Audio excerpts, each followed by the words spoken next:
Ang dami ng nasibak ni tropa at mukhang napagod na. Pahinga ka kaya muna.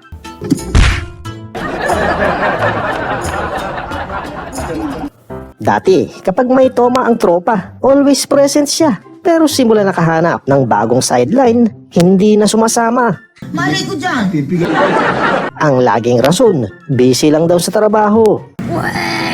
Ano kaya kanyang naging motibasyon? Siguro, umiral siguro yung kadimonyo ng aking kamay. Gumalaw.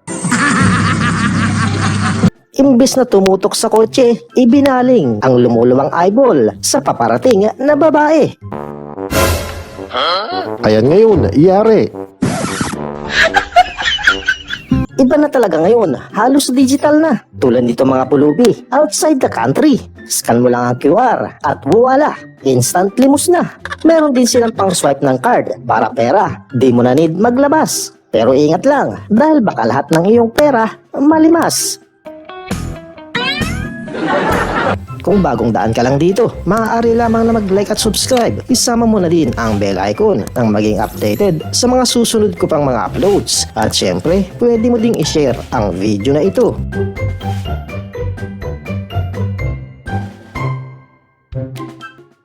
Dahil back to normal na, etong si ate, todo ang pagpapaganda para flawless ang skin. Ayan, at inaahit mga balbon na humaba matapos ang 2 taon.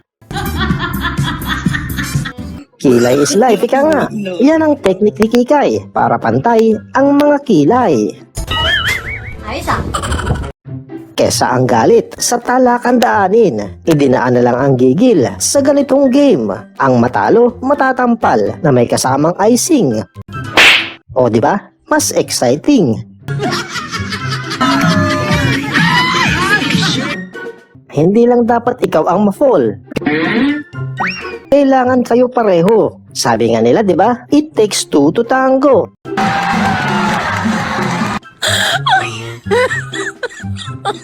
Oh my God! Ayan na! Ayan na! Ayan na! Mas mabuti nang ma-fall sa tubig kesa naman bumagsak sa maling pag-ibig.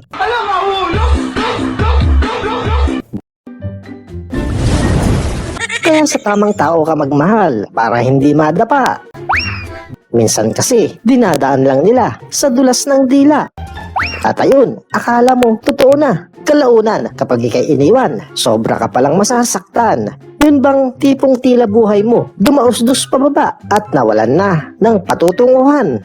Pero nagloko siya nung time na lumuwag ako. Aba, si ate, tila ba nadiligan ng isang tabo kagabi? Sana all. Kaya ayan, at hindi mapakali, paikot-ikot at pakembot-kembot. Oh, basta hawakan maigi yan, baka mabitawan at kumaltok sa bumbunan. Ayun, kasasabi ko lang.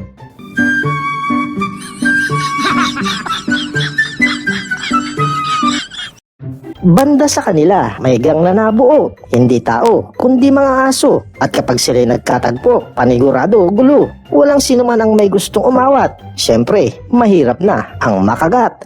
Dahil bukas, hindi ka nasisikatan ng araw. Alam ko na, ang ganyang takbuming sa kapitbahay, I'm sure, nakadali ka na naman ng pagkain. Naku kuya, sa lahat ng manok, huwag yang pula. Ginagawa mo!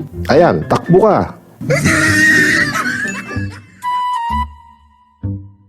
Ibang klase din tong mabait na bubuit. Tila nag-iisip kung saan banda siya pabait.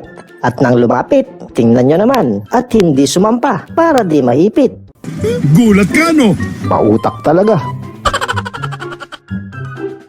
Walastik din si Miss na kumakain ng inihaw na mais. Parang iginudngod sa tambutso, kaya nguso ang dungis. Ibig mo sabihin, yung mukha ang Tokyo!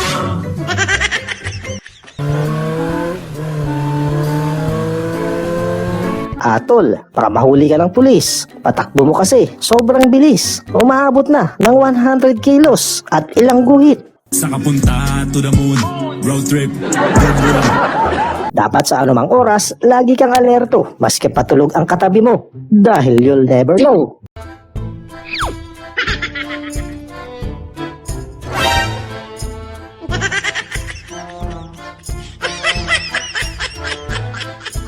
2 beses na yan!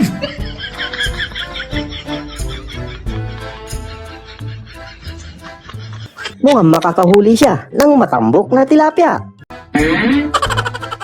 Ay, nakawala.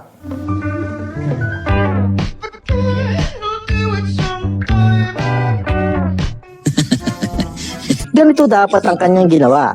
Dadakmain na lang para walang kawala. Magaling ang samba mo, malakas eh. Sayang. Nakatikim ka na ba ng pizza face? Yan ang secret recipe ni pare. Watch this.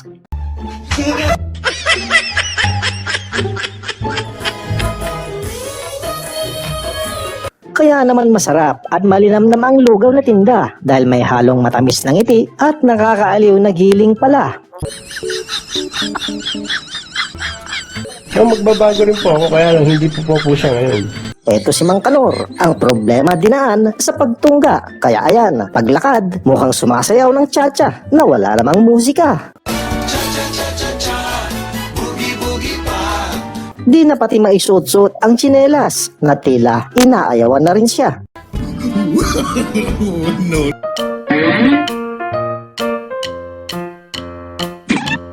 Ipinakita ng dalaga sa madla kung paano naging effective ang pagdadayat niya. Dati kasi hindi siya dyan magkasya, pero ngayon nakakalusot na. Hindi, wow. Pero sabi, kunting jeta pa ang need niya para naman next goal ang magkaroon na ng jowa. Para naman sinipa siya sa batok dahil sa umaalingasaw na maantot. Parang may naamoy ako hindi maganda. Ayun, nahanap ang salarin sa babaeng katabi niya galing. Aba, ang loko, inisprayan na lang ng alkohol ang kilikili niyang baktol. Eto din si ganda na todo pakyut sa dentista. Halos hindi mabaling ang tingin at nakatutok talaga ang mata. Sa laki ng nganga, parang lalamunin ng buo ang kaharap niya. Maski ata bunutan siya ng bagang, ayos lang. Ayan, ipinahiwatig pa kung gaano siya kasaya at pinusuan na. Pero biglang nasindak nang makita ang malaking hawak.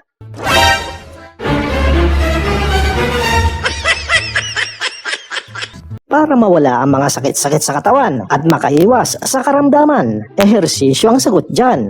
Okay, dito sa diabetes. Oops, yun lang, sakit at karamdaman yata, nadagdagan pa. Ginagawa mo. Nang ang sayaw sa TikTok ay natutunan, heto na ngayon ang misis at hindi na mapigilan. Maski bagong gising pa yan, todo hataw at walang pakundangan. Kaya si Mr. walang magawa at tunganga na lang.